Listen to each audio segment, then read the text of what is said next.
নির্বাচনকে ঘিরে এবছর ২৯০৬টি ভোট কেন্দ্র রয়েছে সহিংসতার ঝুঁকিতে, এমনটাই মনে করছে গোয়েন্দা সংস্থা। দেশে উৎসবের আমেজ থাকলেও জনমনে ও বিভিন্ন মহলে রয়েছে নিরাপত্তা নিয়ে নানা শঙ্কা। নিরাপত্তার স্বার্থে সারা দেশে আইন শৃঙ্খলা রক্ষায় মোতায়েন করা হয়েছে প্রায় ৯ লাখ সদস্য।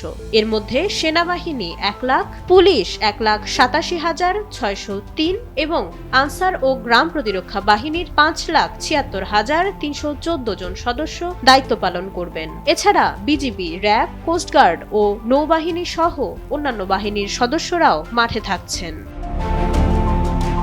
গোয়েন্দা তথ্যের ভিত্তিতে দেশের ১৩টি আসনকে অধিক ঝুঁকিপূর্ণ হিসেবে চিহ্নিত করা হয়েছে।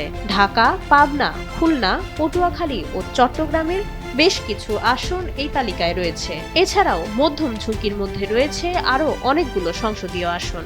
সন্ত্রাসীদের গতিবিধি পর্যবেক্ষণ এবং পেশাদার শুটারদের ওপর নজরদারি বাড়িয়েছে পুলিশ। এবারে নির্বাচনে প্রযুক্তির ব্যবহারকে সর্বোচ্চ গুরুত্ব দেওয়া হচ্ছে। আইজিপি জানিয়েছেন, প্রায় ৯০% ভোট কেন্দ্র সিসিটিভি ক্যামেরার আওতায় আনা হয়েছে। যেসব এলাকায় বিদ্যুৎ নেই সেখানেও বিকল্প উপায়ে ক্যামেরা সচল রাখা হবে। নিরাপত্তার দায়িত্বে থাকা পুলিশ সদস্যরা ব্যবহার করবেন ২৫,০০০-এরও বেশি বডি ওয়র্ন ক্যামেরা।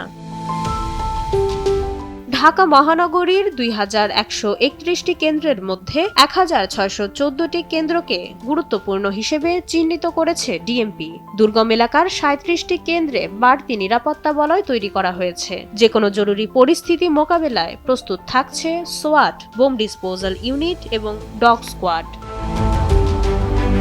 বিজিবি মহাপরিচালক নিশ্চিত করেছেন, ভোটাররা যাতে শঙ্কামুক্ত পরিবেশে ভোট দিতে পারেন সেই লক্ষ্যে অন্যান্য বাহিনীর সাথে সমন্বিতভাবে কাজ করছেন তারা। লক্ষ্য একটাই, ভোট কেন্দ্রে বিশৃঙ্খলা রোধ এবং ভোটারদের নিরাপত্তা নিশ্চিত করা। ভোট কেন্দ্র দখল, ব্যালট ছিনতাই কিংবা সহিংসতার আশঙ্কা থাকলেও তা মোকাবেলায় কঠোর অবস্থানে রয়েছে প্রশাসন। সাধারণ মানুষের প্রত্যাশা, সব শঙ্কা কাটিয়ে একটি শান্তিপূর্ণ পরিবেশে তারা নিজেদের ভোটাধিকার প্রয়োগ করতে পারবেন।